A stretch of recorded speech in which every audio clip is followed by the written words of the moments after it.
มาเราเอาสัญญาณบ่มาเบิ่งน้ำโอ้ชาวบ้านกวนหลวงมีแตะพูงงามอยู่บ้านโพนเนาะบ่แม่นกวนหลวงเบิ่งไหมสิไปใส่ก็ไปบ่ได้บ่น้ำประท่วมลัดทางแห้งได้นี่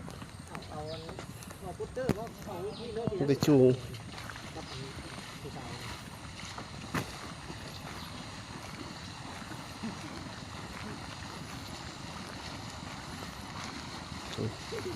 รถก่อนทางรถไทยที่ฝั่งนั้นเขาบอกกามา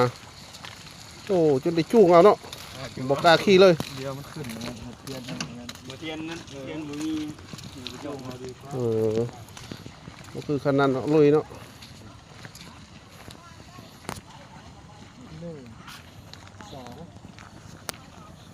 พนักงานก็อยากถ่ายเดี๋ยวหูเบิ่งกล้องหุ่นเลยจะพาว่าไหม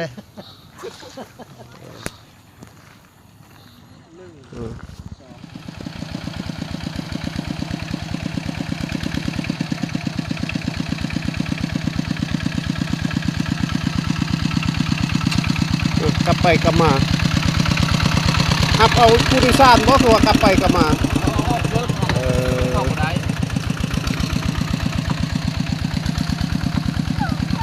หับส่งผู้โดยสารตัวเนาะ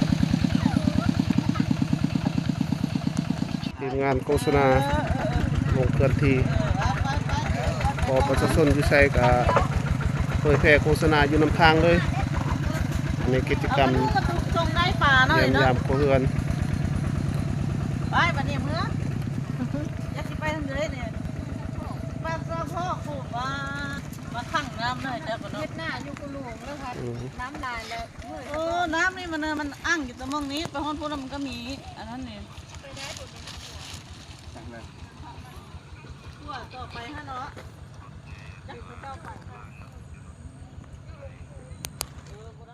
น้ำท่วมละทางเนาะออกไปใส่กับบ่ได้โอ้ตกตั้งแต่คืนคืออันนี้ลงแน่แล้วหน่อยหนึ่ง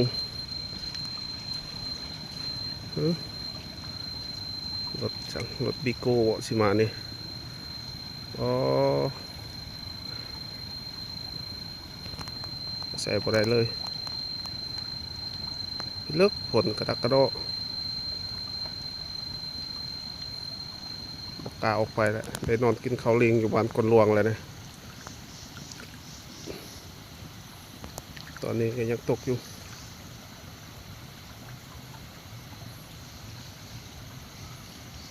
อันนี้รถวิโก้กำลังมาเปิดว่าใจลอยใจถึงลุยมาเลยลงมาลึกขยุโอ้รถวิโก้คันนี้ใจถึงวะเลยเนาะใจต้องถึงมาแล้ว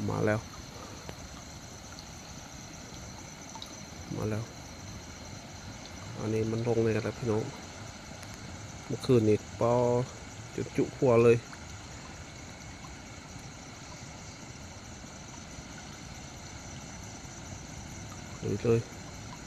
ใจลอยพี่น้องทางหน้ามีเวียกด่วนต้องได้มาพี่น้อง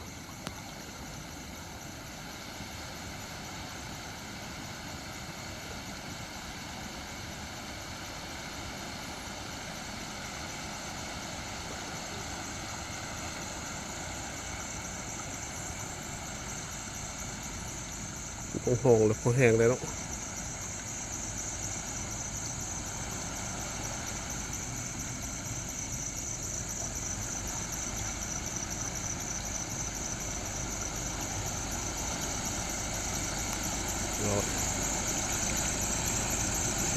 ลอย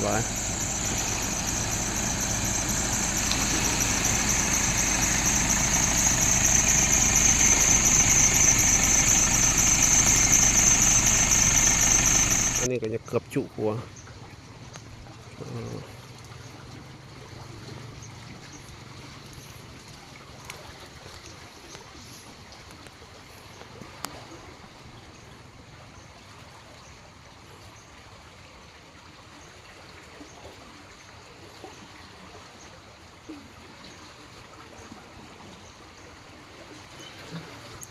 รถจอดปะจะออกไปซื้อของกินก็ออกบ่ได้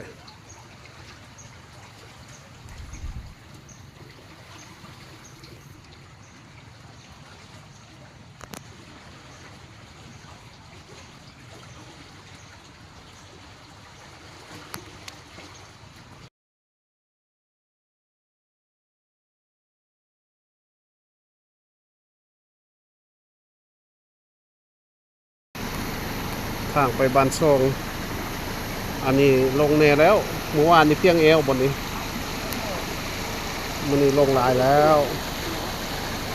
ทางไปบ้านซองบ้านพลไซลงไปย่างเบิ่งดูว่ามันเลิกสำไรเบิ่งมื้อที่เฮาก็ได้ไปนำคือกันเลยอ๋อบ่เลิกแล้วแต่คนบ่ตกมือนี่ก็นิดแล้ว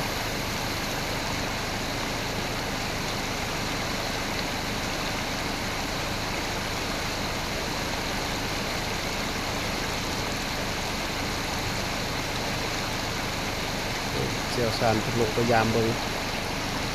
เป็นว่าสบายสำนี่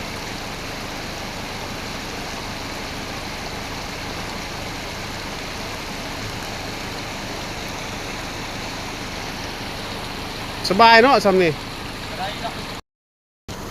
เอาลุยเพิ่นว่าเตรียมลุยติดตามเบิ่งนำกันว่าสิผ่านหรือบ่ผ่าน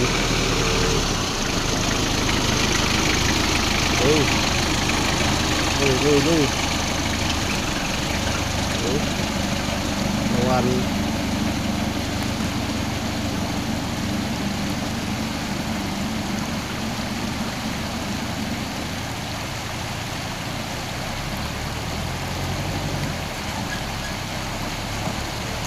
ผ่านแล้ว